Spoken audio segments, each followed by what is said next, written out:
данное время в городе Сердобске, в Сердобском районе сложилась очень тяжелая эпизоотическая ситуация по бешенству. В прошлом году у нас в городе Сердобске было зарегистрировано 5 случаев бешенства. В селе Пригородном 3 случая бешенства. Село Карповка 1 случай. Секретарка 1 случай. Село Школьное 1 случай.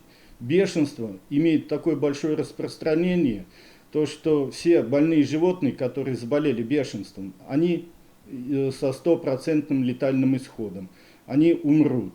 Самое верное предотвращение заболеваний бешенством – это профилактическая вакцинация всех животных. Вакцина действует для животных на 1 год, и то, что животные будут покусаны какими-то безнадзорными, дикими животными, заболевания у них не возникнет. Вакцинации нужно проводить 1 раз в год. Сердобская ветстанция ежедневно делает вакцинации против бешенства всех видов животных.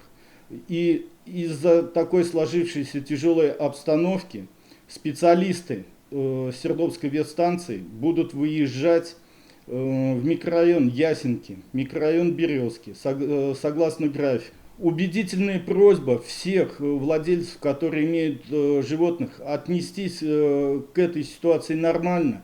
И когда приезжают наши специалисты, нужно будет привести этих животных, и будет сделана вакцинация. Согласно тех объявлений, которые будут повешены в каждом доме на подъезд, и время, которое они будут там находиться. Вакцинация будет проводиться бесплатно. Если у кого-то по времени нету, то в течение всей недели на ветстанции по адресу улица Набережная, 31 с 8 до 16 проводится вакцинация. Вакцинация делается бесплатно.